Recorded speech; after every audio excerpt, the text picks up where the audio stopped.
Dear friends and followers, welcome back दोस्तों। एक बार फिर आपका स्वागत करता हूं। जैसे कि मैंने कल की वीडियो में बताया था, आज मैं बात करने वाला हूं सेल डीड और लीज डीड के बारे में, और लास्ट में दूंगा मैं कुछ अपडेट जो कि ग्रेटर नोएडा और यमुना अथॉरिटी के जो फ्लैट्स हैं उनके बारे में एक अपडेट है। तो चलिए स्टार्ट कर लेते हैं बिना टाइम वेस्ट करे हुए। जो लोग नए हैं, अगर वो सब्सक्राइब करना चाहते हैं तो कर सकते हैं, पीछे वीडियो मेरी देख करके, वो मैं बाद में भी आपको रिक्वेस्ट कर सकता हूँ। तो फटाफट से देख ले, स्टार्ट कर लेते हैं। सेल डीड, देखिए सेल डीड क्या होती है। ये एक डॉक्यूमेंट है जो मस्ट चाहिए प्रॉपर्टी के केस में।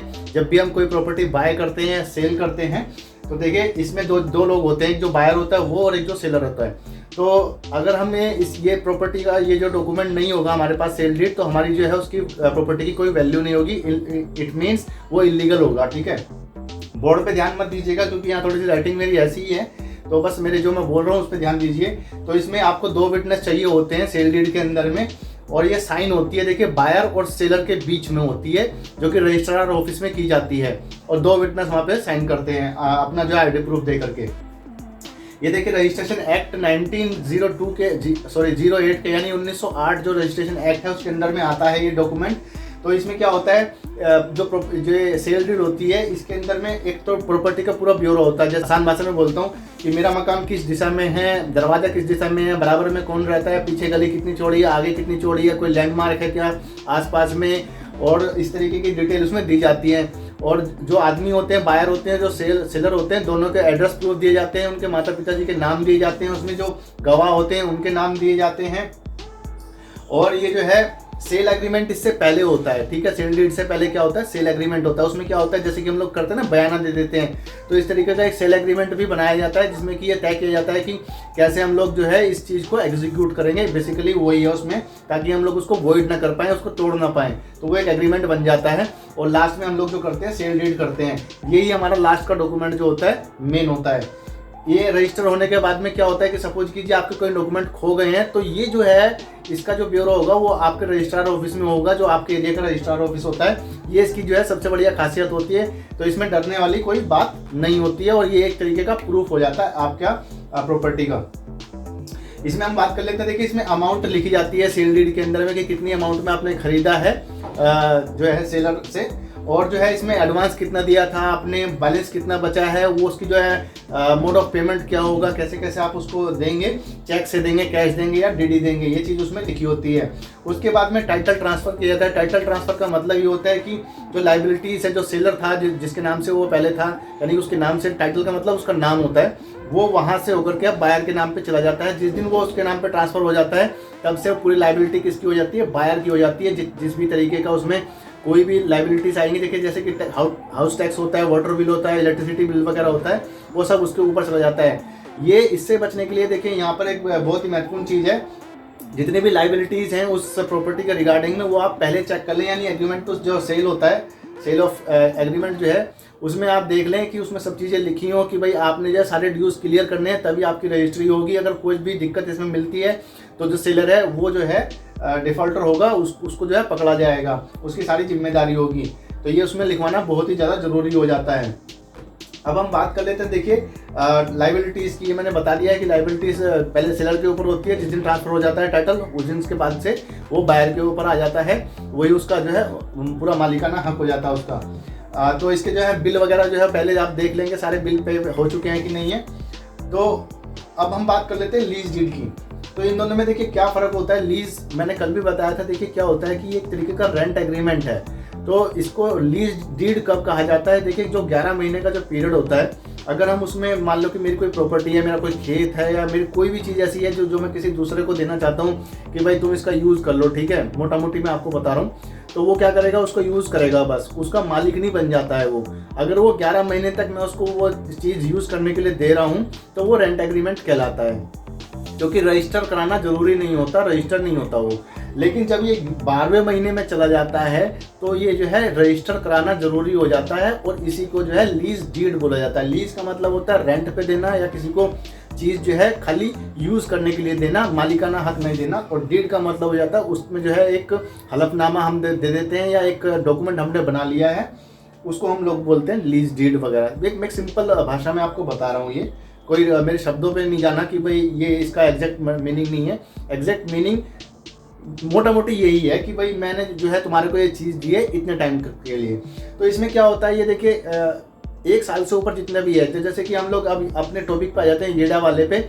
हमारे केस में ये 90 ईयर्स तक का है। तो जितना भी गौतम बुद्ध जो डिस्ट्रिक्ट है उसमें देखिए 90 ईयर से लेकर 99 ईयर तक का जो है लीज होल्ड रखा जाता है। तो जितने टाइम तक का ये होगा उतना अच्छा होता है, क्योंकि इसमें क्या होता है जो बायर है, जैसे कि हम लोग हैं, तो हम लोग क्या है एक 90 ईयर के लिए हम लोग शांत बैठ जाएंगे कि भाई यहाँ पर हमारा जो है मालिकाना हक हमारा है, मतलब हम लोग उस चीज़ को एंजॉय कर सकते हैं, उस चीज़ को यूज़ कर सकते हैं 90 ईयर्स तक के लिए, ठीक है। मालिक वही रहेगा। तो ये लीज कब होती है, देखिए सेल डीड में क्या होता है कि ये मैं कल एक वीडियो बनाने वाला हूँ फ्री होल्ड प्रॉपर्टी और लीज होल्ड प्रॉपर्टी, उसमें मैं ये क्लियर करूँगा।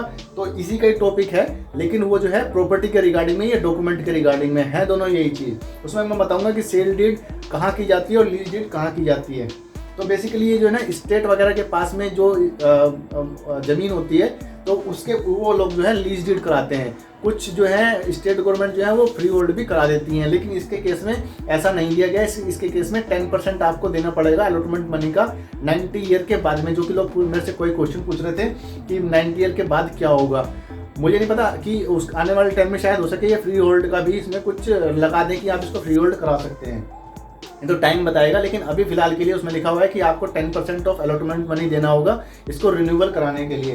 तो इसमें हम देख लेते हैं, ये एक बेसिकली कॉन्ट्रैक्ट है किसके बीच में, लेजर और जो लीजी होते हैं, यानी कि जो ओनर है, जो हम लोग है टीनेंट होंगे, तो हम दोनों के बीच में क्या होगा, ये एक तरीके का एग्रीमेंट है, कॉन्ट्रैक्ट है कि भाई वो हमें दे रहे हैं 90 ईयर के लिए कि हमें इसका यूज़ कर लें, इसमें बना के रह लें आराम से, कोई दिक्कत नहीं है। तो इसमें ये जो आता है लीज डीड जो है, ये ट्रांसफ़र ऑफ प्रॉपर्टी एक्ट है 1882 का, ठीक है जी। उसके चैप्टर 5 में इसमें बताया गया है, टॉप एक्ट जिसको बोलते हैं, ट्रांसफ़र ऑफ प्रॉपर्टी एक्ट, ठीक है। तो ये जो है इसमें प्रॉपर्टी की डिटेल सारी की सारी वही होती हैं। आप सपोज कीजिए कि हम तो जो है प्लॉट खरीद रहे हैं, लेकिन कुछ क्या करते हैं फर्निशिंग फ्लैट होते हैं वो दे देते हैं, तो उसमें जो है जो प्रॉपर्टी की डिटेल तो होगी प्लस जो उसमें फर्निशिंग किया हुआ, जैसे पंखा लगा हुआ है, बेड लगा हुआ है, कोई अलमीरा है, कोई फ्रिज वगैरह है, वो भी उसमें दिया जाता है। और उसमें लाइबिलिटीज़ भी डिफाइन की जाती हैं। इसमें लाइबिलिटीज़ जो है मैं आगे नीचे मैंने कंपेरिजन किया हुआ है, वो मैं आपको बता दूंगा। इसमें देखिए उसमें ड्यूरेशन नहीं होता है सेल डीड वगैरह में, इसमें ड्यूरेशन होता है कि भाई आपने जो है कितने टाइम के लिए दे रहे हो। जैसे कि मैंने बताया 11 महीने का रेंट एग्रीमेंट, और 12वें महीने से 999 ईयर तक का भी हो सकता है, ये मैक्सिमम जो है। तो उतने साल तक का आप जो है इसको दे सकते हैं टाइमिंग इसमें, ठीक है जी। तो मैंने जैसे कि आपको बताया इसमें रिन्यूअल का प्रोसीजर भी दिया जाता है। जैसे कि मैंने बताया कि भाई हम जो है 12 महीने के लिए ले रहे हैं, 2 साल के ले रहे हैं, और तो उसमें प्रोविजन दिया जाता है कि 2 साल के बाद क्या, तो 2 साल के बाद भी हम, जैसे मालिक है वो कहेगा कि भाई कंडीशन लिखी जाती है कि मैं इसको जो है दोबारा रिन्यूअल करूंगा या इसको टर्मिनेशन भी कर सकता हूँ, सारी कंडीशन इसमें लिखी जाती है। सेल डीड में ऐसा नहीं होता है, सेल डीड एक बार हो गया सो हो गया, उसमें कोई टर्मिनेशन नहीं है, कोई वो नहीं है, खाली ओनर ही ओनर रह जाता है। इसमें ये कॉन्ट्रैक्ट है दोनों के बीच में। यहाँ पे इसमें जो है बिल वगैरह की जो पेमेंट है, जैसे मैंने बताया था, वो सारी लाइबिलिटीज जो है ओनर के पास में आ जाती है सेल डीड में। यहाँ पे जो बिल वगैरह होंगे वो हम ही पे करेंगे, जो कि क्योंकि हम लोग यूज़ कर रहे हैं, लेकिन जो टैक्सेस वगैरह होते हैं वो हम लोग पे नहीं करते हैं इस केस में। जैसे कि दुकान हमने किसी से ली हुई है, येडा की बात नहीं कर रहा हूँ, जैसे हमने दुकान किसी से ली हुई है तो प्रॉपर्टी जिस ओनर की है वो टैक्स पे करेगा, हम टैक्स पे नहीं करेंगे। हो सकता है कि वो उसका जो है रेंट में कुछ जोड़ के ले ले हमारे से, मतलब अल्टरनेटिवली लेगा हमसे ही, लेकिन देगा जो लाइबिलिटीज़ है वो ओनर की है। इसमें क्या होता है कि इसकी जो है लीज टर्मिनेशन वो कभी भी कर सकता है, अगर कोई उसमें शर्त लिखी हुई है कि भाई आपने ये किया तो वो, अगर मैं येडा के केस में बताऊं, अगर हमने वहाँ पे जैसे वो लिखा हुआ है कि आपने अगर ड्यूज पे नहीं किए तो आपका टर्मिनेशन हो जाएगा, आपने जो है कंस्ट्रक्शन उल्टा सीधा कर दिया तो टर्मिनेशन हो जाएगा, आप उसको कमर्शियली यूज़ कर रहे हो तो जो है उसमें टर्मिनेशन हो जाएगा, तो ये सारा हक जो है उनके पास में होता है। तो मैंने बताया कि इसमें लाइबिलिटीज़ डिफाइन होती हैं, उसमें लाइबिलिटीज़ टोटल ओनर की हैं, यहाँ पर ओनर की भी हो सकती हैं और टेनेंट की भी हो सकती हैं, लेकिन मोस्टली जो है ओनर की ही होती है लीज केस में भी। इसमें रेंट का जो है दिया होता है कि भाई आपने जो है कब कब रेंट देना है। देखिए जैसे कि इसमें जो है दो चीज़ें हैं, एक रेजिडेंशियल है, एक इंडस्ट्रियल है। येड़ा की मैं बात कर रहा हूँ, तो इसमें इन्होंने क्या किया है कि 1% लेते हैं ये हर 10 साल में। तो इन्होंने क्या किया, या तो वन टाइम आप दे दे, जो कि हमने जो है 10% मैंने बोला है कि जो लीज रेंट है इसमें वो 10% है, ठीक है, टोटल कॉस्ट का। या दूसरे केस में ये भी हो सकता है कि वो 1% वो लें, एवरी 10 ईयर्स को चेंज कर दें। अगर आप इंडस्ट्रियल वाला देखोगे तो उसमें ये चीज़ दी हुई है, जबकि यहाँ पे हम लोगों की सहूलियत के लिए वो वन टाइम ले रहे हैं, जो कि उन्होंने काउंट जो है उसमें किया है 10% के, उसमें किया हुआ है कि 10% आप दे दें और आपका काम खत्म। हर महीने नहीं देना, हर साल नहीं देना। तो इसमें क्या डिफाइन किया होता है कि आपने जो है कब देना है रेंट। इसमें जो है इंटरेस्ट की क्लॉज भी लिखी होती है कि भाई आपने जो है अगर ऐसा किया तो आपके ऊपर इतना लग जाएगा। जैसे कि मैंने बताया था, ड्यूज अगर क्लियर नहीं करेंगे तो उस पर वो जो है एक्स्ट्रा 8.5% का लगाएंगे, फिर उसके बाद 3.5% का चार्जेस लगाएंगे, आपके ऊपर इंटरेस्ट लगाएंगे, वो भी आपको देना पड़ता है।